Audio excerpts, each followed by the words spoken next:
आपको अपनी लड़ाई के तरीके बदलने पड़ेंगे, आपको अपनी भाषा बदलनी पड़ेगी। मैं बहुत जिम्मेदारी से यह बात कह रहा हूं और यह बात इसलिए कह रहा हूं कि मैं रांची में खड़ा हूं। यह वह सरजमीन है जहां तकरीबन 3.5 साल मौलाना अबुल कलाम आजाद ने नजरबंद रह करके गुजारा है। इन आबो हवाओं में, इन फजाओं में मौलाना आजाद की खुशबू है, यहां उनके एहसास है। मैं इसलिए यहां खड़ा होकर के यह बात कह रहा हूं। मैंने जब देश की पार्लियामेंट में अपनी तकरीर शुरू की थी तो उस समय भी मौलाना आजाद से शुरू की थी। मैंने कहा था कि 1947 में जामा मस्जिद की सीढ़ियों पर खड़े होकर के जब मौलाना आजाद ने तकरीर की थी और यह कहा था कि कहां जा रहे हो, यह है तुम्हारा मुल्क, यहां तुम्हारे आबाओ अजदाद की कब्रें हैं, तो लोगों ने अपने सरों की गठरियां उतार के रख दी थी। और आज उसी जामा मस्जिद की सीढ़ियों के पास सोए हुए मौलाना आजाद को फिर से सजा देनी पड़ेगी कि ये मेरी कब्र है, ये सरकार की जागीर नहीं है। ये सरकार जो आपकी इबादतगाहों को, आपके कब्रिस्तानों को अपनी जागीर बना लेना चाहती है, दरअसल मुखालफत उस सोच के खिलाफ है। वो जो अमेंडमेंट लेके आए हैं उसमें कुछ अमेंडमेंट इतने खतरनाक हैं कि अगर वो जमीन पर उतर गए और लागू हो गए तो हर शहर में, हर जगह ये सरकार एक अलग तरीके की फिरका परस्ती फैलाना चाहती है। हम लोग उसके खिलाफ पार्लियामेंट में भी लड़ रहे थे, सुप्रीम कोर्ट में भी लड़ रहे हैं। हमारे कई साथी हैं जिन्होंने अपने अपने तौर पे खुद से पिटीशन फाइल किया है। मैं भी पार्लियामेंट में तो लड़ने के बाद सुप्रीम कोर्ट में भी इस मुद्दे पे लड़ रहा हूं और हमें सुप्रीम कोर्ट से बहुत उम्मीदें हैं कि वो आईन का पास जरूर रखेंगे, लेकिन हर लड़ाई सिर्फ पार्लियामेंट और न्यायालयों तक ही नहीं लड़ी जाती।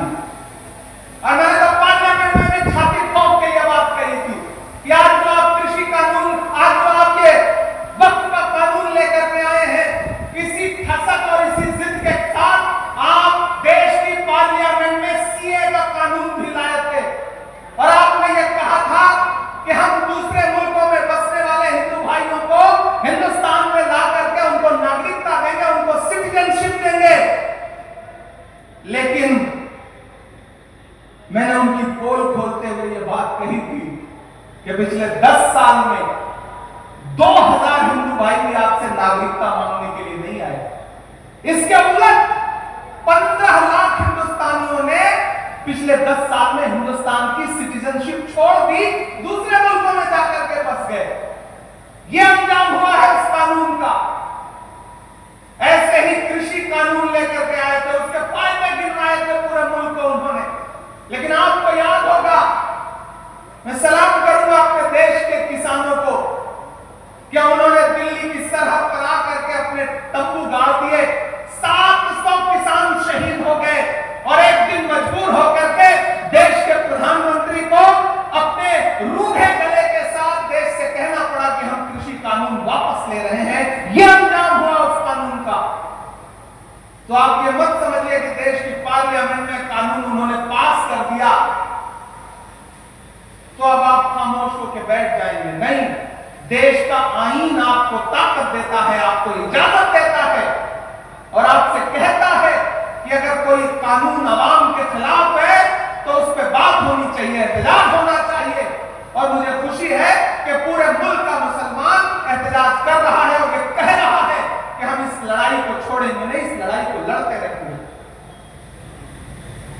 क्योंकि हम करें बात दलीलों से तो रद्द होती है, हम करें बात दलीलों से तो रद्द होती है। उनके होठों की खामोशी भी सनद होती है। कुछ न कहने से भी छिन जाता है याद सुखन, जुल्म सहने से भी जालिम की मदद होती है। ये जुल्म सहना नहीं है, इसके खिलाफ आवाज उठानी है। क्योंकि इसी जमीन में जो खुददारी बोई है मौलाना अबुल कलाम आजाद ने, मैं आज रास्ते में आ रहा था तो मैं दिल्ली के जामा मस्जिद में 1947 में उनका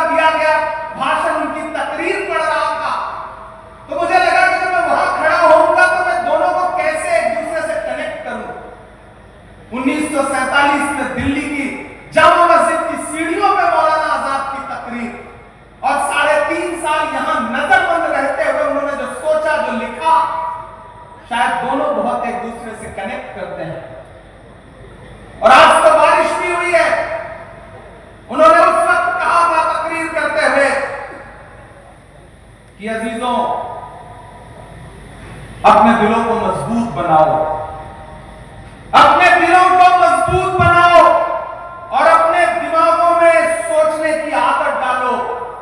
फिर देखो ये फैसले तुम्हारे लिए कितने फायदेमंद होंगे। ये देखो मस्जिद के मीनारे तुमसे उचक उचक कर सवाल कर रहे हैं कि तुमने अपने तारीख के सफात को कहां गुम कर दिया है। अभी कल की ही बात है कि यही जमुना के किनारे तुम्हारे काफिलों ने वजू किया था और आज तुम हो कि यहां रहते हुए खौफ महसूस करते हो।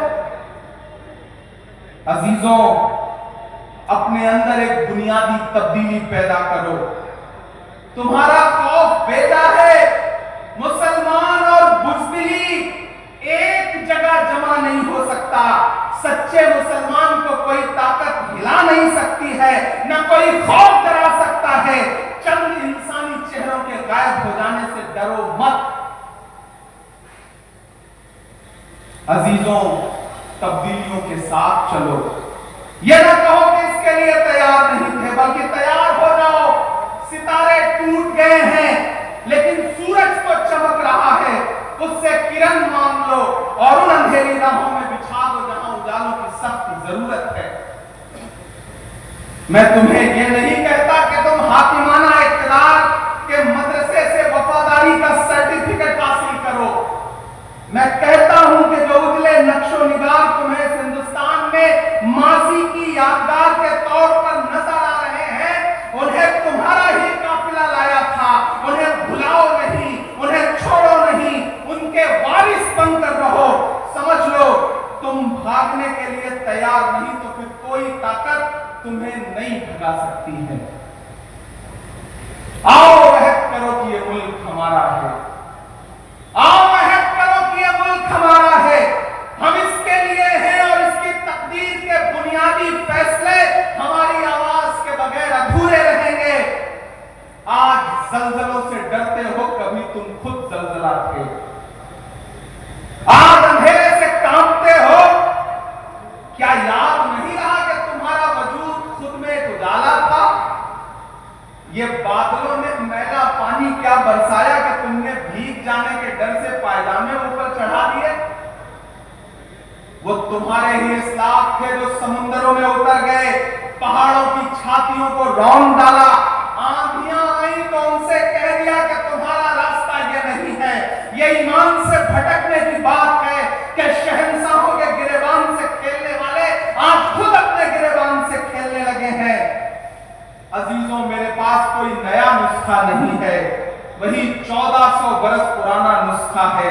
वो नुस्खा जिसको कायनात का मुहसिन लेके आया था। यह वो तकरीर है जो 1947 में जामा मस्जिद की सीढ़ियों पे खड़े होकर मौलाना आजाद ने दी थी। मैं रांची में खड़ा था तो मुझे लगा कि इसे दोहराना जरूरी है। आप डरिए मत। एक लड़ाई पार्लियामेंट में, एक लड़ाई अदालत में, तो एक लड़ाई जमीन पर।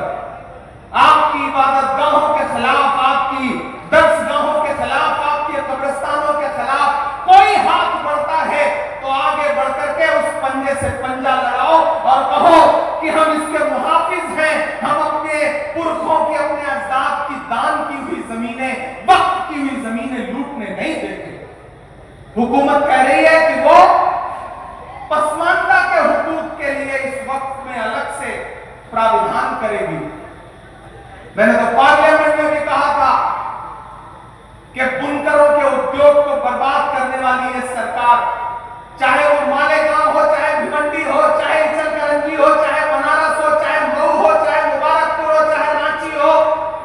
पूरे मुल्क में जो बुनकरों के हाथ में कारोबार था कि अपने हाथों के हुनर से वो लोगों के जिस्मों के लिए लिबास बनाते थे, उस पूरे रोजगार को बर्बाद कर दिया गया।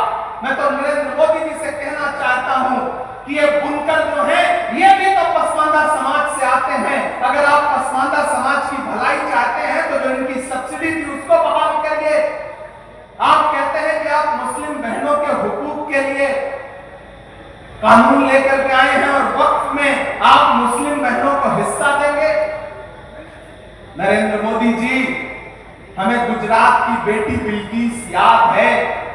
जब आप दिल्ली के लाल किले पर खड़े होकर के 15 अगस्त को इस देश में सशक्तिकरण पे भाषण दे रहे थे, तो उसके महज 2.5 घंटे के बाद आपके गृह राज्य गुजरात में न सिर्फ बिल्किस के बलात्कारी रिहा किए जा रहे थे, बल्कि उनको आपकी पार्टी के नेता मालाएं पहनाकर उनका इस्तेमाल कर रहे थे। और आप बात करते हैं मुस्लिम बहनों के हुकूक की। ये कहानी किसी और को सुनाइएगा नरेंद्र मोदी साहब। हम समझते हैं इस खेल को, हमारी नई नस्लें समझती हैं इस खेल को। ये लड़ाई जारी रहनी चाहिए। रांची वालों, एक बात याद रखना कि जब वक्त पे कोई लड़ाई लड़ी जाती है तो जीत उसमें यकीनन हमारी होती है। वक्त की अहमियत को समझना पड़ेगा। जो अखबार सुबह 5 रुपए का एक बिकता है, शाम होते होते वही 5 रुपए का 1 किलो मिलता है। वक्त की अहमियत को समझना पड़ेगा। खामोश मत होइएगा, डरिएगा मत, क्योंकि जब तक शेर अपनी कहानियां खुद लिखना नहीं सीखेंगे, तब तक अपनी कहानियों में शिकारी खुद को महान बताते रहेंगे। हर प्लेटफॉर्म पे आवाज उठाइए, बाबा से बुलंद बोलिए। इस देश के सिख भाई, इस देश के आदिवासी भाई, इस देश के दलित भाई, इस देश के पिछड़े और इस देश के अमन पसंद फॉरवर्ड क्लास के लोग भी आपके साथ हैं। वो इस लड़ाई में आपकी बाट जोड़ रहे हैं और आपका साथ देने के लिए तैयार हैं। और मैं जिस पार्टी से आता हूं, उसका माइनॉरिटी डिपार्टमेंट का नेशनल चेयरमैन होने की हैसियत से भी कह रहा हूं कि आने वाले दिनों में जब भी सरकार बदलेगी, मैं यकीन दिलाता हूं आप सारे लोगों को कि पहली फुर्सत में जब भी हुकूमत बदलेगी, ये जो भी आईन के खिलाफ जाकर के अमेंडमेंट लाए हैं, इसको एक झटके में फिर उसी संसद के जरिए बदलने का काम इंडिया गठबंधन करेगा, कांग्रेस पार्टी करेगी। हम आपको भरोसा दिलाते हैं। इसलिए बिल्कुल मायूस मत होइए, मायूसी कुफ्र है। हम लड़ेंगे, अपनी जमीनों की हिफाजत करेंगे, अपनी दरसगाहों की हिफाजत करेंगे, अपनी खानकाहों की हिफाजत करेंगे, अपने कब्रिस्तानों की हिफाजत करेंगे। कोई हुकूमत, कोई सरकार हमसे छीन नहीं सकती। और अभी हफीजुल भाई ने तो भरोसा भी दिलाया, यहां के चीफ मिनिस्टर साहब भी, हेमंत सोरेन साहब भी इस चीज को लेकर के संजीदा हैं। तो कम से कम कर्नाटक हो, तेलंगाना हो, झारखंड हो, ऐसे कई सूबे हैं जहां भाजपा की नफरत वाली सोच के बरक्स एक नई सेकुलर सोच खड़ी है, जो उनके किसी भी कानून के खिलाफ, जो कानून अवाम के हक में नहीं है, उसको अपने यहां इंप्लीमेंट नहीं होने देगी। हम आपको भरोसा दिलाते हैं। आपने बहुत लंबी तकरीरें सुनी है, बहुत ज्यादा बात नहीं करनी है। बस आपका इस बात के लिए शुक्रिया अदा करना है कि आप इस बारिश में भी हजारों की तादाद में यहां इकट्ठे हुए हैं। कोई आंधी, कोई तूफान, कोई बारिश अगर आपको रोक नहीं पा रहा है, तो फिर ये आपका जज्बा ही हमारी ताकत है। ये जो हमारे मुस्लिम पर्सनल लॉ बोर्ड के जो तमाम बुजुर्ग बैठे हैं, ये आपके हौसले की बुनियाद पर लड़ रहे हैं। इन्होंने अपनी उम्र जी ली है, लेकिन ये अपने आने वाले मुस्तकबिल के लिए लड़ रहे हैं, अपने नए नस्ल के बच्चों के लिए लड़ रहे हैं। यहां मौजूद है कि एक शख्स हमारे इन बुजुर्गों के हौसले के लिए, इनके लिए दुआ के लिए एक एक हाथ उठा करके ताली बजा करके इनका एहसास दिलाए कि कौम की नई नस्ल आपके साथ खड़ी है। आप पूरे मुल्क में इस आंदोलन की अलग जगा के रखिए, इंकलाब करता करके रखिए। इंशाअल्लाह नई नस्ल आपको जब भी जरूरत होगी, बदन में जो भी लहू है तेरी अमानत है, जहां जहां हो जरूरत वसूल कर लेना। हम सारे लोग किसी कुर्बानी से पीछे नहीं हटेंगे। किसानों ने 700 जाने कुर्बान की, लेकिन हुकूमत को झुकने पे मजबूर कर दिया। तो हम तो सरकार से कहना चाहते हैं कि तुझको कितनों का लहू चाहिए अर्ज़े वतन, कितनी आहों से कलेजा तेरा ठंडा होगा। अगर आपके कलेजे की ठंडक के लिए आपको कुर्बानियों की दरकार है, तो मैंने पार्लियामेंट में भी कहा था और यहां भी कह रहा हूं कि उनसे 2 कदम आगे ये इमरान खड़ा मिलेगा। अगर आपको कुर्बानी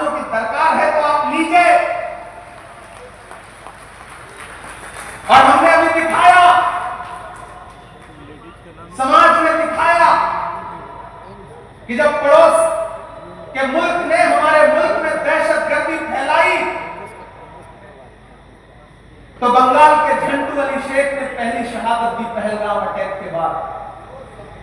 जब पड़ोसी मुल्क ये सोच रहा था कि हिंदुस्तान में नफरतें फैला करके वो हमारी एकजुटता को तोड़ने का काम करेगा, तो कर्नल सोफिया कुरैशी आगे निकल के आई और उसने पूरी दुनिया को बताया कि ऑपरेशन सिंदूर क्या था।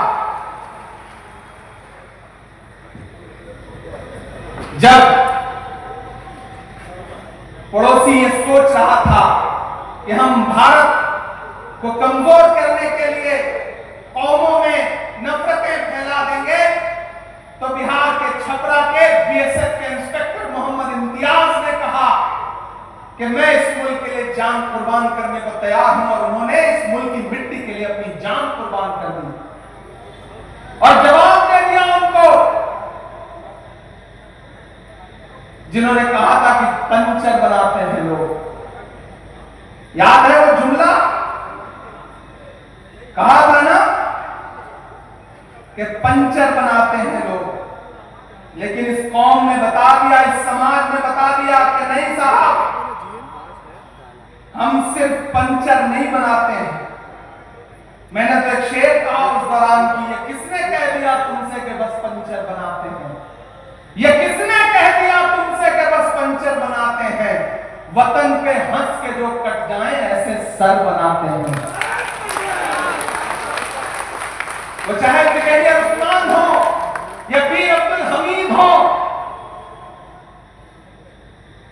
जब भी आपको जरूरत पड़ी है हम 2 कदम आगे खड़े मिले, तो हम यहां से खड़े होकर इस सरकार से कहना भी चाहते हैं कि इतना जुल्म मत करिए। ये बड़े भोले भाले लोग हैं, खुदा ने इनके हाथों में हुनर दिया है, अपने हाथों के हुनर की बुनियाद पर अपने लिए 2 रोजी और रोटी का जुगाड़ करते हैं, मेहनत करते हैं, कमाते हैं। इनको कम से कम सुकून से मस्जिदों में इबादत करने दीजिए, खानकाहों में बैठने दीजिए, दरसगाहों में पढ़ने दीजिए और सुकून से कब्रों में सोने दीजिए। हमारी कब्रों पे बुलडोजर मत चलाइए। हम आपसे ये मुतालबा करते हैं और हमें डराइए मत। मत समझना डराने से डर जाएंगे, अब के सारी हदों से गुजर जाएंगे। मत समझना डराने से डर जाएंगे, अब के सारी हदों से गुजर जाएंगे। मौत के नाम का खौफ देता है, क्यों? मौत जिस रोज आएगी मर जाएंगे।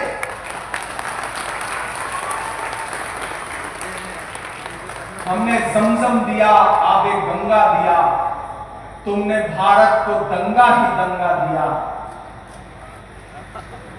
तुमने एक रंग के ख्वाब देखे मगर हमने हिंदुस्तान को तिरंगा दिया। ये तिरंगा बदन पर लपेटे हुए एक दिन इस जमीन में उतर जाएंगे। मत समझना डराने से डर जाएंगे। हुकूमतों को यह बात समझ लेनी चाहिए और वो समझ भी रहे हैं, ऐसा नहीं कि नहीं समझ रहे। ये वक्त अमेंडमेंट एक्ट पास होने के बाद जो मुल्क में कुछ बहुत सरप्राइजिंग हुआ है, कहीं ना कहीं ये इस बात का सबूत है कि वो समझ रहे हैं और चाहते हैं कि आपका जहन इससे हट जाए। लेकिन मैं मुस्लिम पर्सनल लॉ बोर्ड को सलाम करूंगा कि उन्होंने कहा है कि नहीं, हम जहन नहीं हटने देंगे, हम लगातार लोगों को बेदार करते रहेंगे और बेदार कर रहे हैं। मैं मेंबर ऑफ पार्लियामेंट हूं, मुझे आपकी दुआओं ने पार्लियामेंट में पहुंचाया है। मैं आप सबको, अपने बुजुर्गों को भरोसा दिला रहा हूं कि जहां भी जब भी आप सबको जरूरत लगे, यहां हमारे श्रीनगर से मेंबर ऑफ पार्लियामेंट रूल्ला साहब बैठे हैं, मोहिबुल्लाह नकवी साहब बैठे हैं, जियाउर रहमान बख्श साहब बैठे हैं, हम सब आपको भरोसा दिलाते हैं कि आपको जब भी जरूरत हो आप आवाज लगाइए। खुदा ने हमें जो भी ताकत दी है उस तमाम ताकत के साथ इस लड़ाई में आपके साथ शाना बशाना खड़े हैं। ये नहीं देखेंगे कि क्या नफा होगा क्या नुकसान होगा, जो होगा होगा। ये लड़ाई बहुत जरूरी है और ये लड़ाई बहुत अहम है। हम इस लड़ाई में आपके साथ खड़े हैं। आपका एक बार फिर से बहुत शुक्रिया हम इस लड़ाई को जीतेंगे क्योंकि हम हक पर हैं, हम सच्चाई पर हैं। और आप भरोसा करिए कि सच्चाई से बड़ी कोई ताकत नहीं होती है। बीच में आपको याद होगा कि जो छोटी छोटी पॉलिटिकल पार्टियां हैं जो आजकल भाजपा के इशारे पे कुछ भी करने को तैयार है, उनके सहयोगी बन के घूम रहे हैं, वो मीडिया में बाइट कर रहे थे कि नहीं नहीं, वक्फ के बिल से कोई नुकसान नहीं होगा, हम मुसलमानों को भरोसा दिला रहे। कौन दिला रहा था? चिराग पासवान दिला रहे थे। कौन दिला रहा था? जयंत चौधरी दिला रहे थे। कौन दिला रहा था? नीतीश कुमार दिला रहे थे। कौन दिला रहा था? अजीत पवार दिला रहे थे। कौन दिला रहा था? चंद्रबाबू नायडू जी दिला रहे थे। साथियों को जिन्होंने इस बारिश में भी हजारों की तादाद में इकट्ठा होकर के पूरे मुल्क को एक संदेशा देने का काम किया है, मुस्लिम पसंदा बोर्ड का शुक्रिया अदा करूंगा और खुसूसी तौर पर शुक्रिया अदा करूंगा मोहतरम अदीब साहब का। उन्होंने मुझे हुक्म दिया कि आपको हाजिर होना है, उनका हुक्म था, हम आपके बीच में हैं। और इस बारिश में भी मुझे एक वक्त तो ऐसा लगा था कि शायद प्रोग्राम नहीं हो पाएगा। जब मैं एयरपोर्ट पे लैंड किया तो पता चला कि जोरों की बारिश है, लेकिन ये रांची है, न यह किसी साजिश से डरता है न बारिश से डरता है। मेरे कानों में तो आज भी वो नारा है, चुनाव के दौरान जो यहां से लगता था कि झारखंड झुकेगा नहीं, वो जो नारा था वो अब भी मेरे कानों में है। सलाम है आपको झारखंड वालों। थोड़ी देर आपसे मुखातिब हूं। कभी कैफी आजमी ने कहा था कि ये जमीन तब भी निगल लेने पे आमादा थी। थोड़ी देर के लिए भैया अब चुप हो जाए, आप बैठो सब कर लेंगे।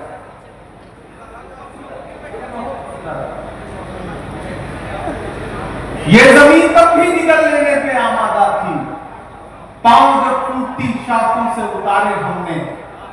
ये जमीन तब भी निगल लेने पे आमादा थी, पांव जब टूटती शाखों से उतारे हमने।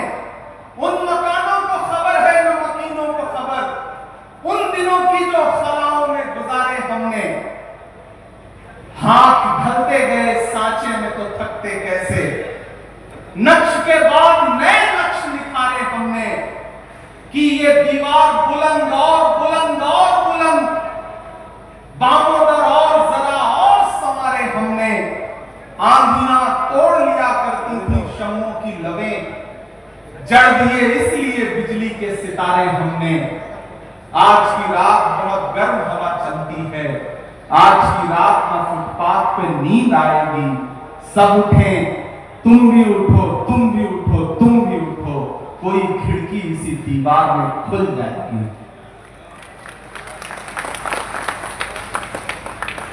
एक बिल आया देश की पार्लियामेंट में, और सिर्फ आया ही नहीं, चूंकि ताकत उनके पास थी, संख्या बल उनके पास था, वो बिल पास भी हुआ।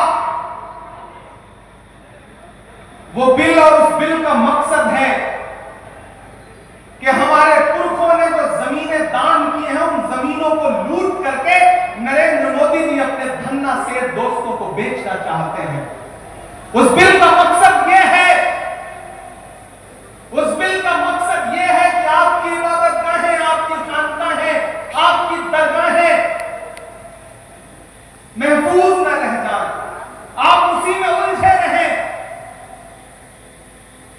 आपने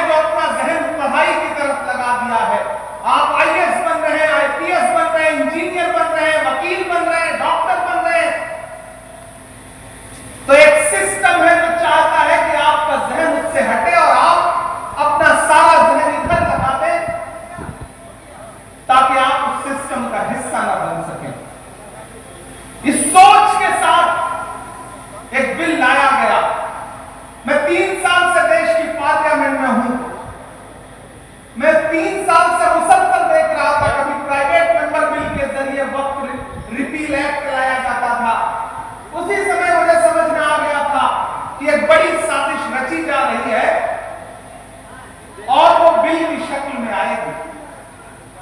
बिल आया, पास भी हो गया क्योंकि संख्या बल उनके पास था। लेकिन मैं इस मुल्क के विपक्ष के तमाम पॉलिटिकल पार्टियों को, तमाम मेंबर ऑफ पार्लियामेंट को इस मंच पर खड़ा होकर के सैल्यूट करूंगा, सलाम करूंगा उनको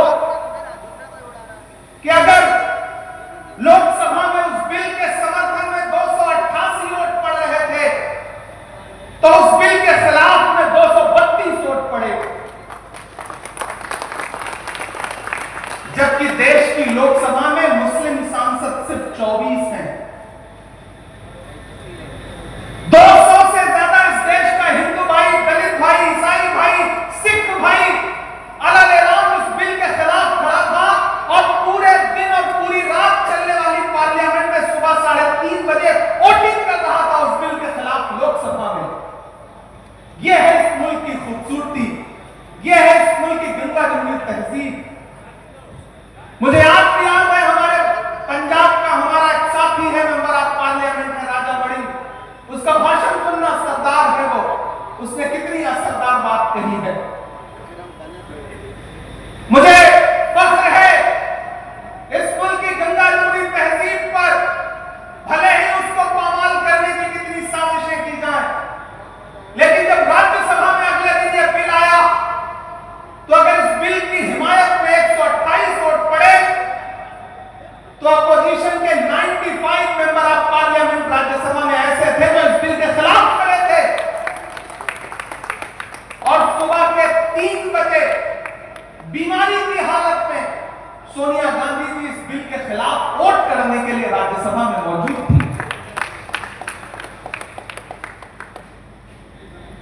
हम ही को कातिल कहेगी दुनिया, हमारा ही कत्लेआम होगा। हम ही को कातिल कहेगी दुनिया, हमारा ही कत्लेआम होगा। हम ही कुएं खोदते फिरेंगे, हम ही पे पानी हराम होगा। ये जो साजिशें हैं इन्हें समझने की जरूरत है और डरने की जरूरत नहीं है, और आप डरने वाले लोग भी नहीं है। मैं तो अलग ऐलान देश की पार्लियामेंट में खड़ा होकर के आपके हवाले से बोल के आया हूं और पूरे मुल्क में जाके ये कह रहा हूं कि नहीं, ऐसा नहीं होगा, कभी ऐसा नहीं होगा, कभी ईमान का कुरान का सौदा नहीं होगा। नहीं, ऐसा नहीं होगा, कभी ऐसा नहीं होगा, कभी ईमान का कुरान का सौदा नहीं होगा। हमें तुम कत्ल कर दो शौक से मंजूर है, लेकिन शरीयत के किसी मुद्दे पे समझौता नहीं होगा, नहीं होगा। लेकिन एक बात मैं यहां खड़ा होकर कहना चाहता हूं, मुस्लिम पर्सनल लॉ बोर्ड के तमाम जिम्मेदारान बैठे हैं, हमारे तमाम सियासी साथी बैठे हैं कि हुकूमतों ने आपको परेशान से बात करना है, वजीर से न सिपाही से बात करना है। हमारे बीच में दरबारियों को मत भेजो, हमें तो जिले इलाही से बात करना है।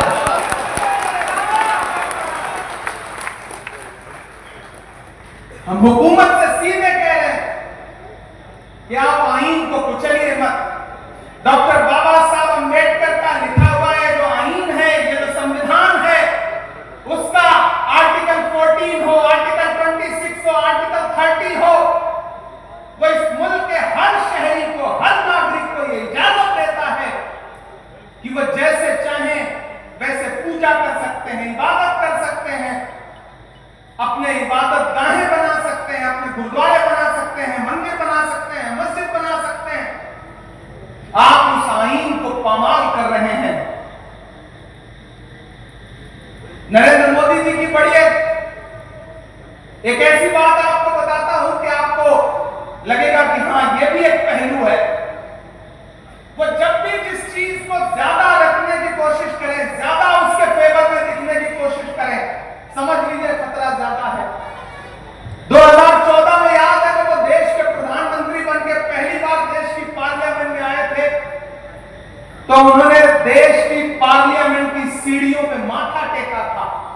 याद है आपको वो तस्वीर? संसद में घुसने से पहले संसद की सीढ़ियों पे माथा टेका था, और अंजाम फिर क्या हुआ कि 10 साल बीतते बीतते उन्होंने पुरानी संसद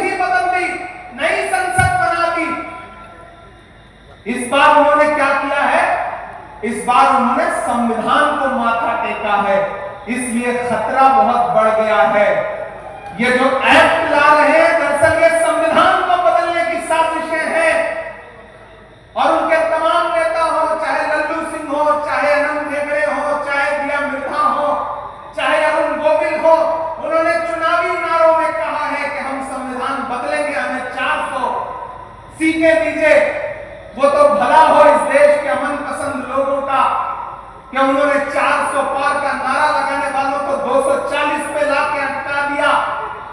उनको हुकूमत चलाने के लिए 2 बैसाखियों की जरूरत पड़ी, एक नीतीश बाबू की, एक चंद्र बाबू की। एक भी बैसाखी हटकी, सरकार की सांस अटकी।